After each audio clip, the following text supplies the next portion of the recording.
Hey everybody, welcome back. Welcome to the update of my health and weight loss journey that I've been posting about. I'm here with Dean Kilby again tonight. Welcome again, Dean. Before we get into asking Dean some more questions, just an update on how I'm going.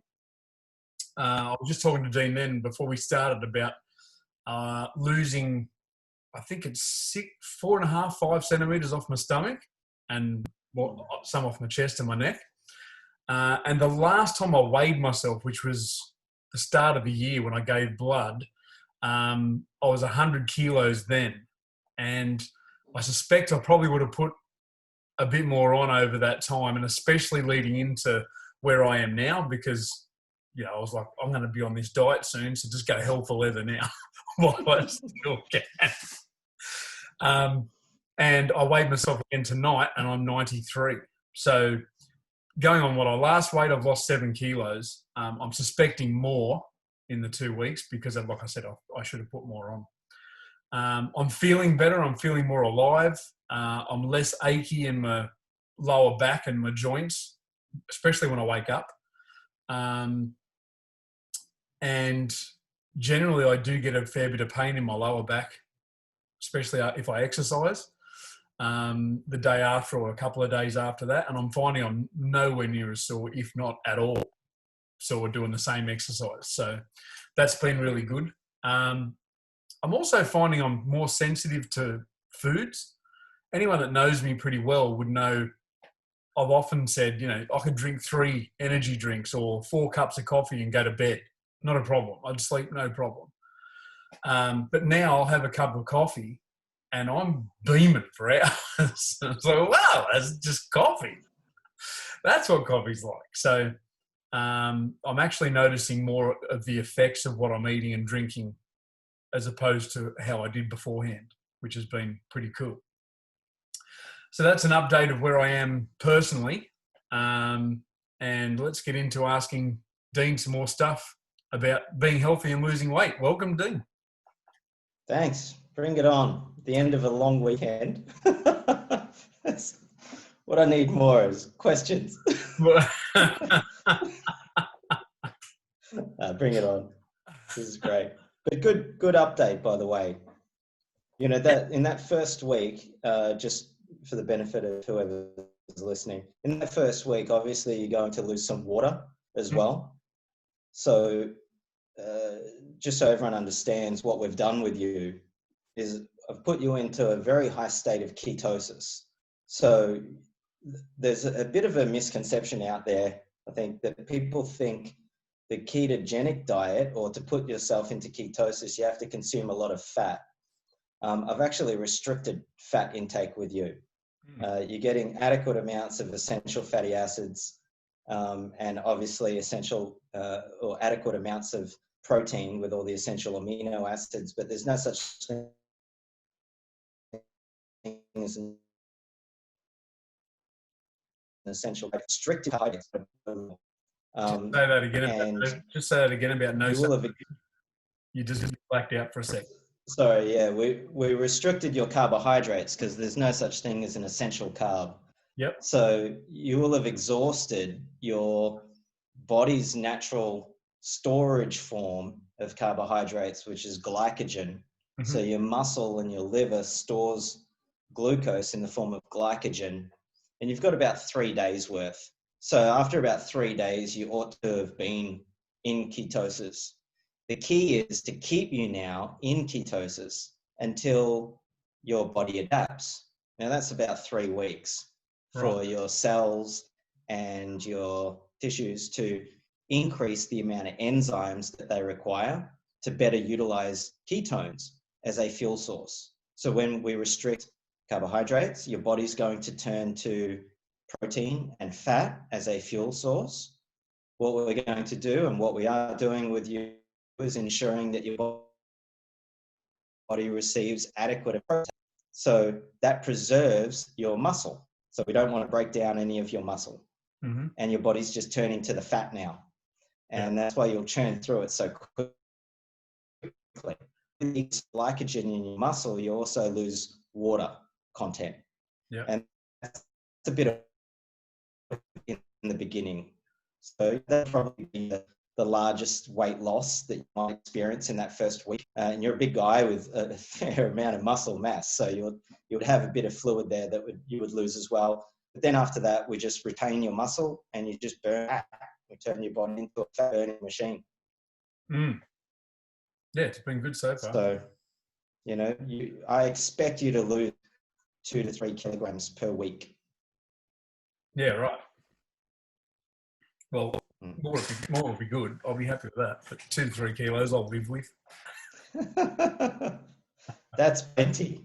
You've got to be patient. Yeah. So you answered one of the questions I had, which was how long does it take before you've returned your body to how it's supposed to work? So about 3 weeks. Yeah, like I said, yeah, because look, if particularly people are overweight, especially those that are obese, the utilization of energy is normally fueled primarily by carbohydrates. So we call those people carb burners. Their body just burns carbs. So even with a bit of energy expenditure, if they're exercising, burning some calories, their brain is just going to tell them to eat more carbs because the body is reluctant to switch to the fat burning mechanism and fuel the body through their own fat stores. It'll just want to keep burning carbs. So it just generates cravings from the brain where you just keep eating carbs, right? So we've got to restructure a couple of things. One is we've got to switch the energy systems and we force the body into a fat burning mode. We've got to keep it there until what we call enzymatic restructuring, which another way to say it is metabolic reprogramming, and train the body into being a fat burning machine. Along the way, what also gets altered or rewired are those brain patterns. So, over the course of the protocol that you're on, not only is your physiology, your hormones, your biochemistry altering, but so is your brain and how to manage all of this as well. The first week is always a bit of a pain because you're going through that energy switch.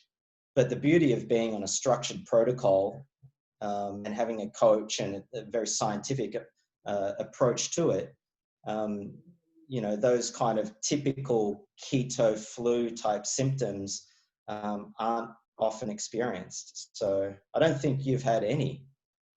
You haven't even had any hunger pains. What are those? No, we've managed that quite well. Yeah. What are those symptoms? So if you think of a flu, headaches, lethargy, nausea sometimes, the headaches might be from carbohydrate withdrawal. Oftentimes it's just a lack of responsibility for the loss of electrolytes. Sometimes people just get hungry. That's part of the protocol.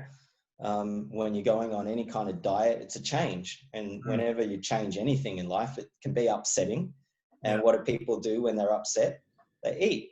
So if you're upset because of a change in your diet, then it can be a bit of an issue or a struggle for some people. But that's why the coaching structure makes all the difference in that situation.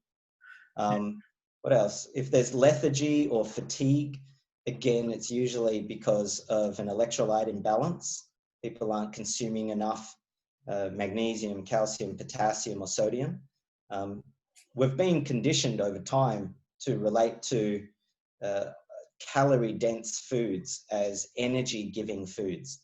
So often when people are tired or fatigued, they'll turn to the sugary type foods, which is fine if you're a mountaineer. But when was the last time, anyone in my circles climbed Mount Everest? Yeah.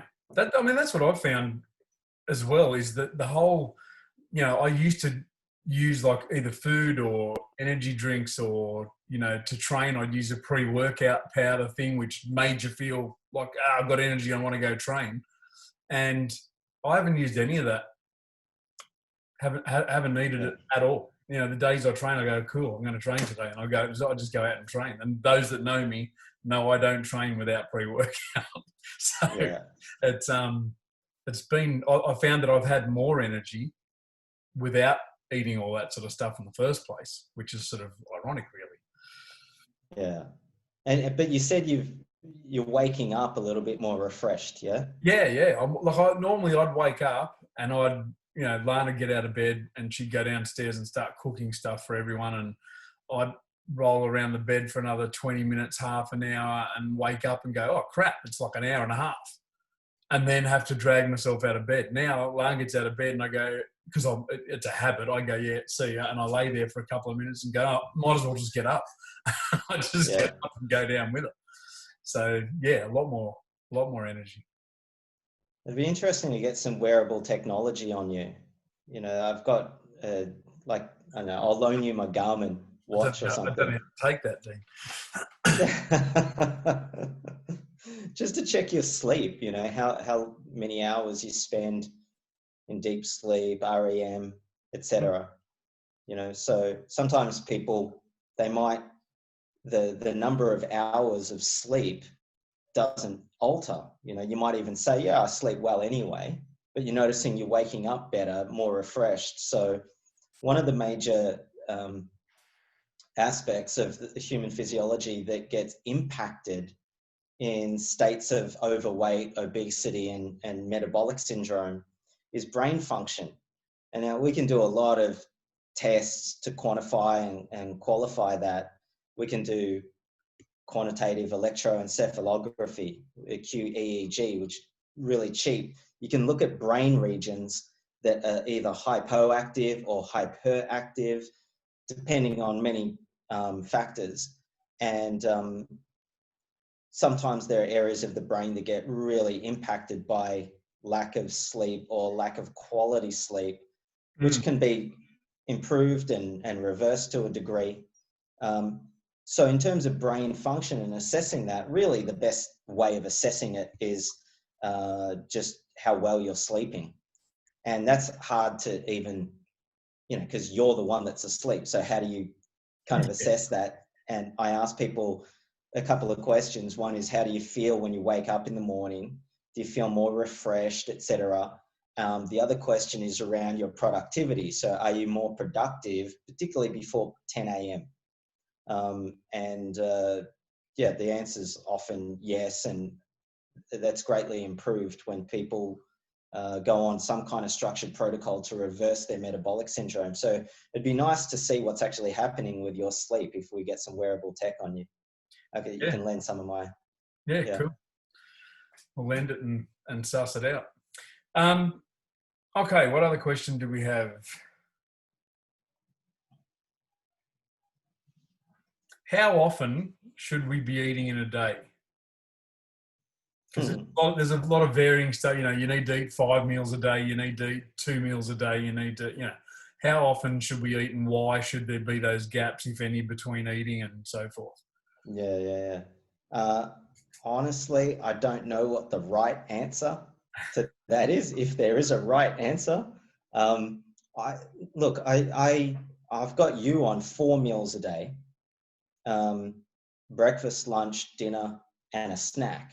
It's kind of generally how people eat anyway. But that snack is not like a little treat or something. It's actually a meal. It's an important meal. So that's 4 meals a day. I like people to space them out about 3 hours in between. Ordinarily, for most people, it's a good idea if you can space your meals out a good 2.5 to 3 hours. There's a couple of things that need to happen. If you're eating normally a balanced diet and you're consuming carbohydrates in a normal balanced diet, then it takes a good up to 3 hours for your insulin levels to come down properly. So your blood sugar levels will increase, and subsequently your pancreas releases insulin, and you want that to come down to baseline before you eat again. Right. What tends to happen in the course of a day is, if you think of how ordinary people eat, it's They might have, they'll have their breakfast, morning tea, lunch, afternoon tea, dinner, and then a nighttime snack. So there's like 6 times they're eating in a day. And if you're eating carbohydrates, particularly throughout the day, then your insulin never really gets a chance to come down properly. So your physiology never, it doesn't know where the baseline is anymore. Right. And what happens is your insulin will spike and it'll start to come down, but then before it gets to baseline, you'll eat again. And there's a cumulative effect. So over time, chronically, you end up with too much insulin. That insulin is inflammatory. The inflammation leaves you susceptible to various diseases. The insulin itself and the inflammation causes brain fog, lethargy. People feel tired, so then they eat more, try and spike that up again. Or they'll have something really sugary, and the insulin just spikes way high to bring that blood sugar right down. And yes, the blood sugar levels come right down, but they come down too far.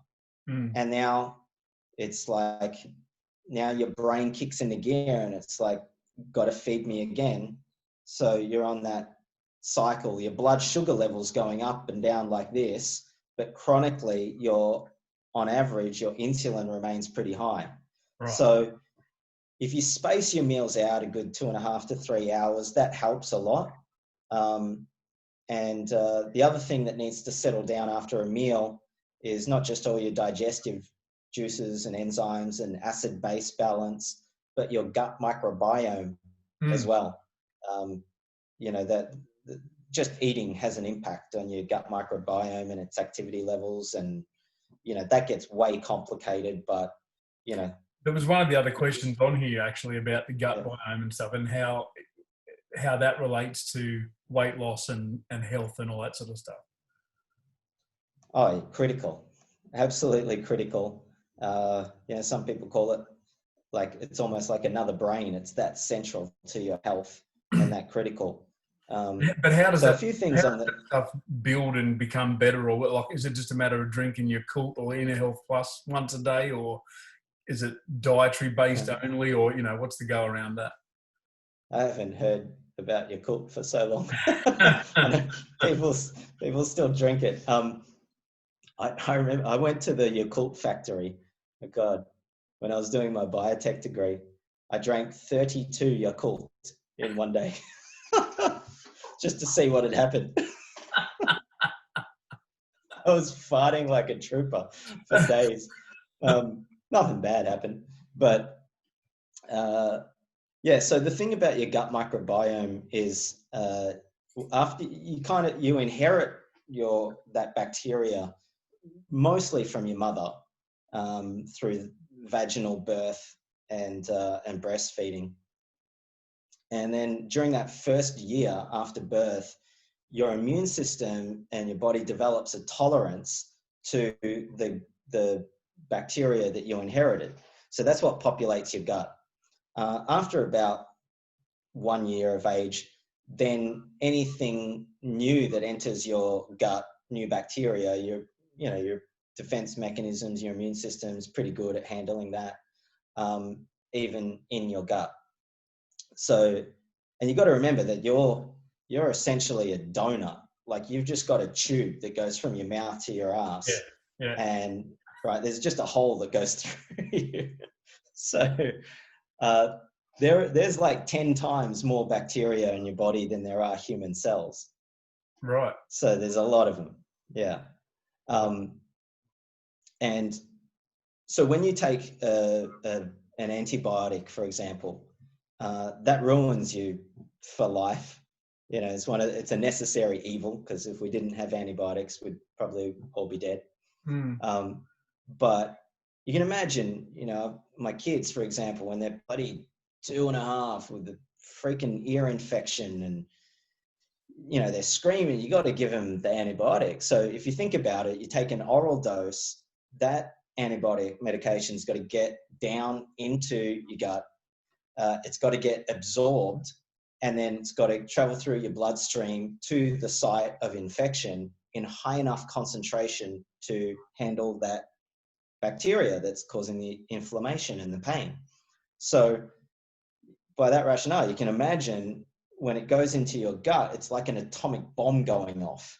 Right. Just killing a lot of susceptible bacteria in your own gut. That leaves somewhat of a desert then. Like it just wipes everything out. And then opportunistic bacteria can populate that area. And that bacteria comes from the food that we eat, but it can also come from lower down in your gastrointestinal tract. So bacteria that's normally lower down, they're often carbohydrate feeders and gas producers.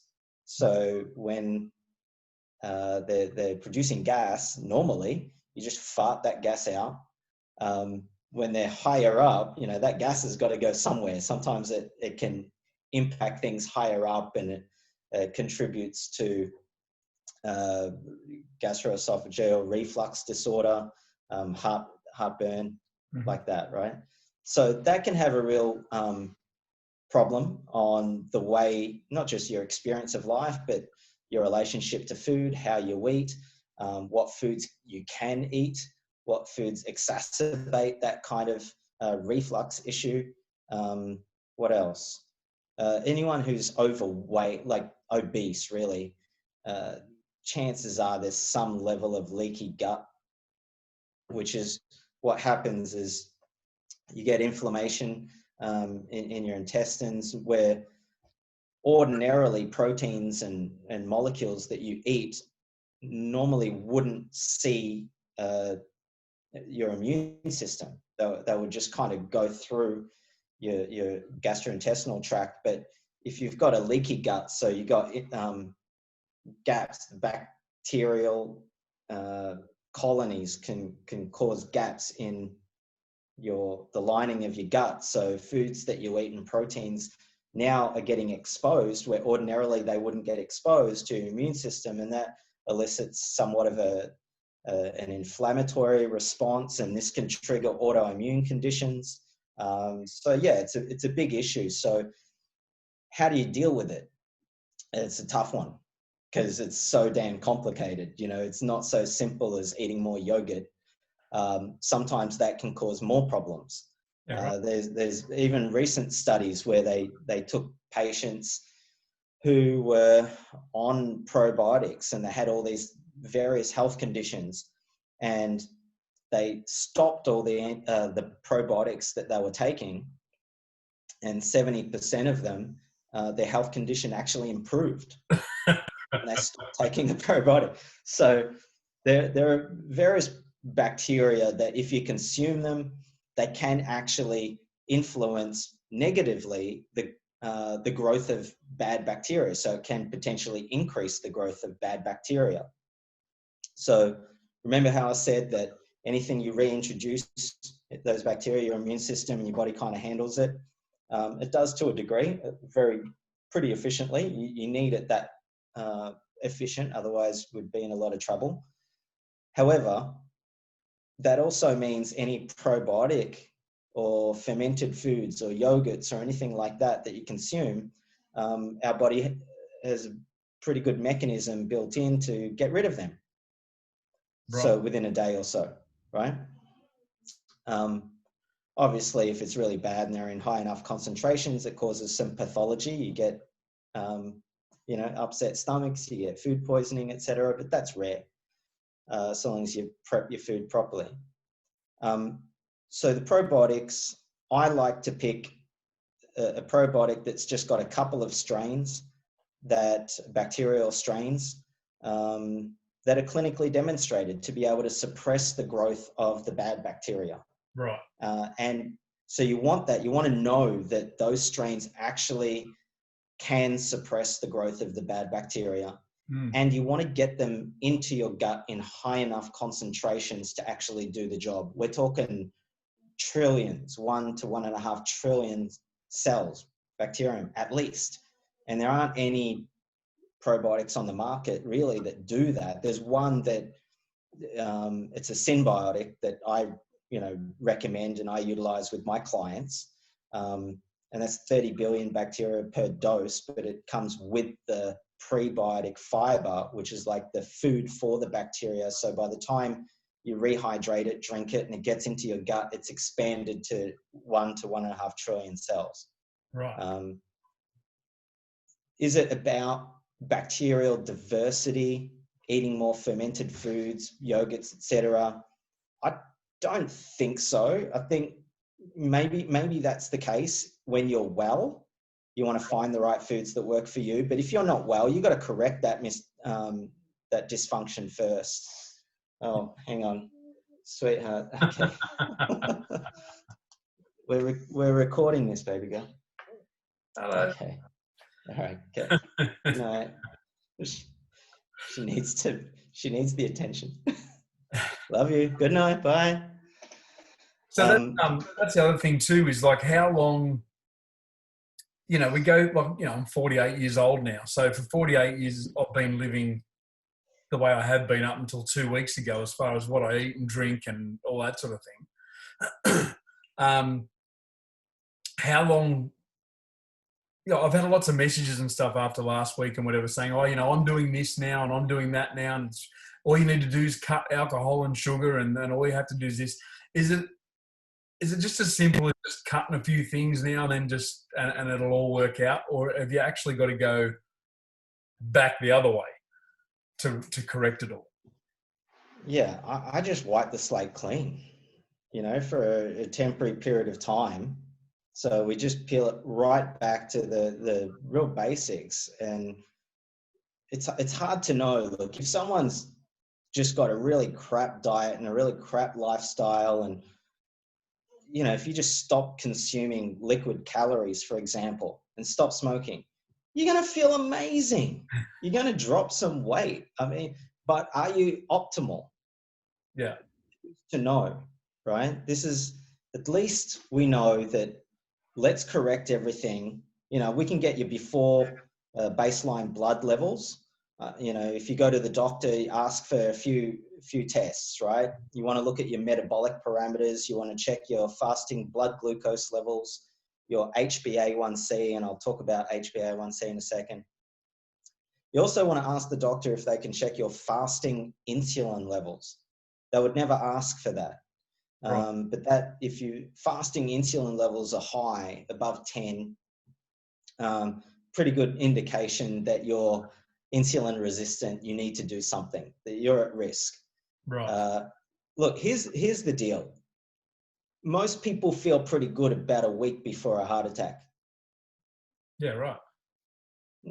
People aren't going, I think I feel a heart attack coming. Now, I can look at them and go, there's a heart attack coming, right? Yeah. But people aren't that about themselves. They go, no, I'm fine, I'm healthy. And so I just don't trust your feelings. I wouldn't trust your feelings. I wouldn't trust your thoughts. I wouldn't trust your opinions. I wouldn't trust your next door neighbor who's trying to sell you multi-level marketing products. And all of a sudden now they're a health expert. I wouldn't trust any of that. Why? Because valuing all of that is what's gotten you into the crappy health state that you're in right now anyway. Yeah. You know what I mean? Yeah. And people are so invested in their psychology, like their thoughts and their feeling. But I thought the blah, blah, blah. But I just feel that, listen, as I train my kids, you just met my daughter, those who are watching, right? Feelings are not facts. Yeah. They are there to be acknowledged, and they're valuable, to a certain degree. But at some point, you've got to kind of deal with, hang on a minute, what are these feelings about? Are they about reality or something that I've made up? Yeah. So this is the frustration, particularly in this current climate of pseudoscience and semi-scientists. And, I'm not even claiming myself to be the expert in any of this, but I talk to the experts. I'm fortunate enough to have direct access to them and have those conversations and ask those real questions. And I have a certain level of training and education whereby I can understand what the heck they're telling me. Yeah. right? And put it into context and then share it in a way that other people can now understand without lying, without making stuff up and having people deal with the reality of the science. So, you know, if you're obese, if you're overweight, if you've got pre-diabetes, if you're insulin resistant, you do the program, you do whatever it takes until it's reversed. You know, your weight is a pretty good indicator of that. So we can get, you know, for a man, if we can get your body fat percentage down below 25%, you're in a healthier range, right? And now we can optimize that with exercise and other strategies. But in the beginning, we just want to correct the hormonal imbalance, restructure your cellular enzymes, get your body composition corrected. So it's however long it takes. You know, if people are disciplined, they follow the protocol and they take the coaching, like I said, it's 2 to 3 kilograms every week, bang, bang, bang, bang, until you hit your target weight.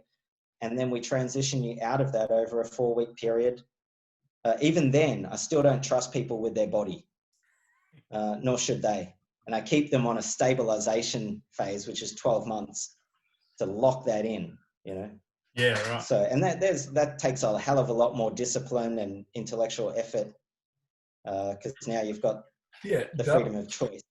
Yeah, well, I mean, even this week, it was just like, you know, because we're home a lot more now than we have been, and I'm generally home a lot anyway, and, you know, I'm out Thursday, Friday, Saturday nights playing and stuff, but I'm not even that now, so I'm home a lot more than I used to be. And, you know, a couple of days ago, I was getting up, going to look in the fridge, going to look in the cupboard, going to look and going, haven't got anything anyway, because I purposely ran out of everything before I started. But there was the real, I've got to find some, maybe I should just eat one more of the snacks or one more of the things, or, you know, it should be cool because they're part of the plan anyway. So hang on a second. What does any of that matter? I'm supposed to eat this much per day. That's all that matters, really. All the crap that's going on in my head about what I can and can't do and how to justify stuff is irrelevant. Yeah. So, yeah, I totally get it. You got to find a new action to take, because people, you know, I had a dieter one time tell me, I said, what did you discover this week for yourself? And he said, I realized I've probably never, ever really been hungry in my life. I'm like, tell me about that. What do you mean? Which was cool, because he goes, look, I get stressed, I get bored, I get anxious, I get annoyed, I get whatever it is, all these other experiences, and I eat. But, you know, he goes, I'm Greek, born and raised in Australia. When have I ever been without food? Why the heck would I ever be hungry? Yeah. You know, which is just a really, really powerful thing to get when you can discover hunger, not as a body sensation, not as a physiological phenomenon, not as even a feeling like I feel hungry, but rather as a mental state. And then you have a say over that. You know, the moment you say, I am hungry, then you lose yourself to that view of who you now are. You're the judge, jury, sentencer in that moment as who you are as a hungry person. So of course you have to eat. But, you know, my kids, they'll say, Dad, we're starving. And I'm like, listen, let me show you pictures of kids that are starving. That ain't you. It's amazing. It's like, oh, I'm really hungry. What can we eat? And it's like, no, dinner's going to be ready in another 60 minutes. You can wait. And you know what? They do. And you know what? Nothing bad happens. So you got to pick a different action rather than just go to the fridge. And look, I do it too, you know, but when I put myself on protocol, I have chopped up celery, cucumbers, mushrooms, and staring me in the face. So when I'm bored and I open the fridge and I'm looking in there, that's what's looking at me saying, you ain't eating anything else. Right? You know, alarms. And that plate of bloody. Right. So, there you go. Right. Or go do something else. Go for a walk. Do push-ups. Do the laundry. Work on your tax. Clean that room in your house that, you know, you've been avoiding dealing with. Make love to your partner. Jerk off if you haven't got one. Like, whatever it is, just take a different damn action other than eating. Eating is not the answer to everything. It's people's problem. If I do that every time I feel like eating, I'm in a lot of trouble. There's some health benefits to that. So let's get on to what I'm actually doing, because I've had a heap of people say, you know, the interview last week was great, we got a lot out of it, and it was awesome. But, so what's the meal plan like? What are you doing? How much exercise do you have to do? All that sort of stuff. So what is it I'm actually doing on this program? Yeah, you're eating. You're eating what I tell you to eat. You're not eating what I'm telling you not to eat. You're writing down everything that you're eating. And you're speaking to me as regularly as you need to. That's really, they're the actions. See, people think, are wanting, what's the secret? Or no, it's action. The universe only ever responds to action. That world of performance, if you want the performance outcomes, and your body is a performance outcome, your waist circumference is a performance outcome, your total body weight, your insulin resistance, whatever dysfunction is going on in your body right now is a performance outcome we can measure. That measurement is the outcome. How do we impact it? Performance. Not by wishing, not by hoping, not by learning more, nothing. Acting. You know what? The universe doesn't give a damn how much you know. The universe responds to when you don't eat stuff. You know, it's anyone can freaking look, not to shit on exercise, and exercise is critical to maintain the results. But you know what? I'm telling you, it takes a hell of a lot more discipline to not eat certain stuff than it does to schedule into your daily routine a half-hour walk. Yeah, true. The ability, the constant self-parenting that's required.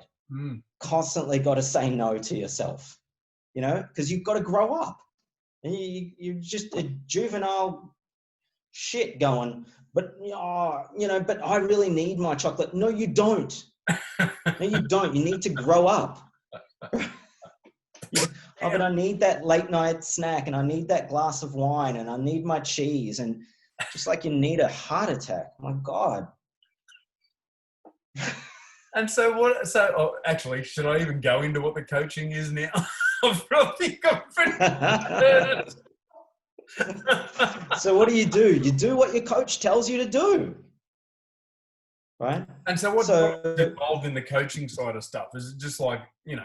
Look, I can tell you the structure. Look, you're on 800 calories a day, right? You're eating adequate amounts of protein. Not high protein, but adequate amounts of really high biological value protein. What does biological value mean? If you take a chicken egg, so a chicken egg is given it's the standard, and it's given this arbitrary number of 100, which relates to your body's ability to absorb the protein from that chicken egg. So if the chicken egg is the standard, that's 100.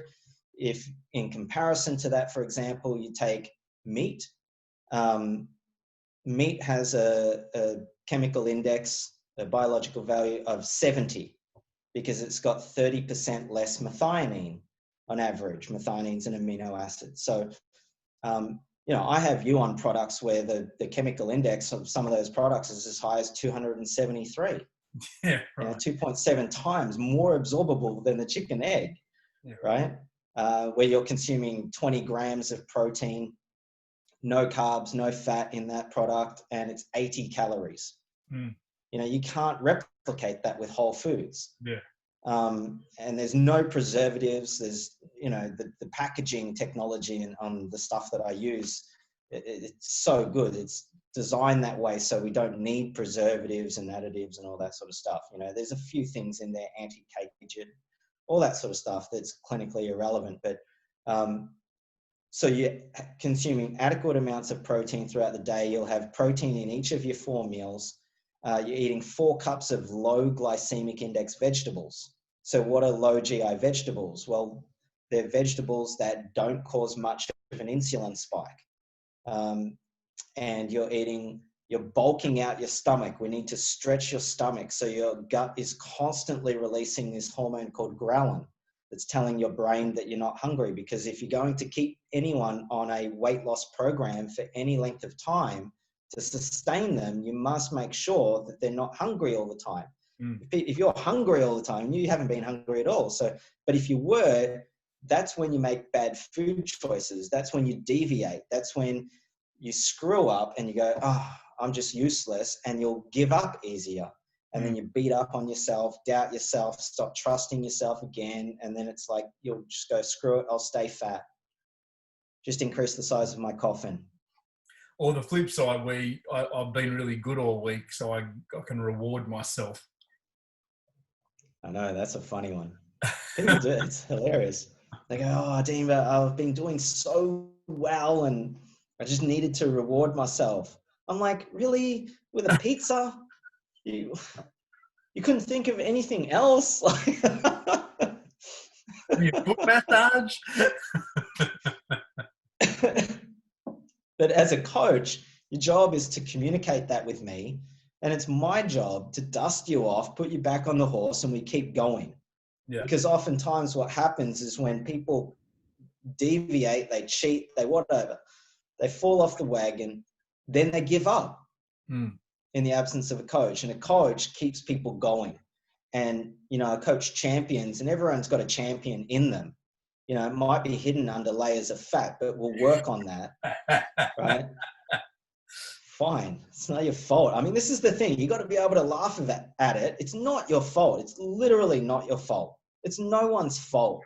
Just whatever happened in the past, you ate whatever you ate over how long, it's not your fault, but you're the only one that can do something about it now. And if you know that there's something that needs to be done and you don't do it, especially if you're a parent, you're just doing your children such a disservice, because I'm telling you now, the impact later on, the burden that we become on that younger generation when we're all dealing with dementia, when we're all, it's not like you have a heart attack and die. Unfortunately, you have a heart attack and live these days. But the quality of life is so dramatically impacted. You're going to end up, if you don't already have type 2 diabetes, chances are you'll develop type 2 diabetes after your initial myocardial infarction within 3 years, something like that, right? So, and then, I was just sharing with someone earlier today about my mate Pepe. I don't know if you remember me sharing about Pepe. He was diabetic. He'd lost his left leg just below his knee. He'd lost half his right foot. He had a wound, this big wound on his right heel that just wouldn't heal. And he was on dialysis 3 times a week for 5 hours at a time. And the doctors were saying he needed to have bypass surgery. I mean, this is not a good quality of life, and people don't confront that. It sucks. Like when you've got end stage issues related to your metabolic syndrome, it's not good for you. It's painful. It's a horrible quality of life. And it's a real burden on the people that love you, that care about you, especially your children, especially your parents. And it's an enormous burden on the country and the economy. It's just a ridiculous amount of wasted time, energy, effort, heartache that could be handled and not pointing the finger at any one individual. So if people are feeling guilty or upset about this conversation, then grow up and deal with reality. You got to handle it. So handle it. And if you don't know what to do, then reach out and, express your commitment. Well, it's been great. Since the last interview, I've had a few people reach out and just say, how you're going on it, what's happening, and then contacting you to see what they can do about their own situation as well. So that's been really good as well. Yeah. Cool. I mean, it's tough times at the moment. We might leave it there and keep this one short, and we'll be back next week and do another one. And I'll no doubt get a heap more questions and stuff to answer. So we'll go through that and I'll update everyone where we are. Thanks heaps for being. Just a note, Trevor. Anyone who's thinking that they can do it on their own, they're just going to steal what I say and try and develop their own protocol. You got to manage the micronutrients. Otherwise, you can get yourself into a lot of trouble. You got to make sure it's nutritionally complete, and you manage your electrolytes. Otherwise, that can be really dangerous for heart health. So, anyone that's watching, make sure you reach out. Even if you don't want to engage me as a coach, just ask me. What do you have to be responsible for, and I'll let you know. It's fine. Cool. Thank you. Thanks, guys. Talk to you next week. See you, mate.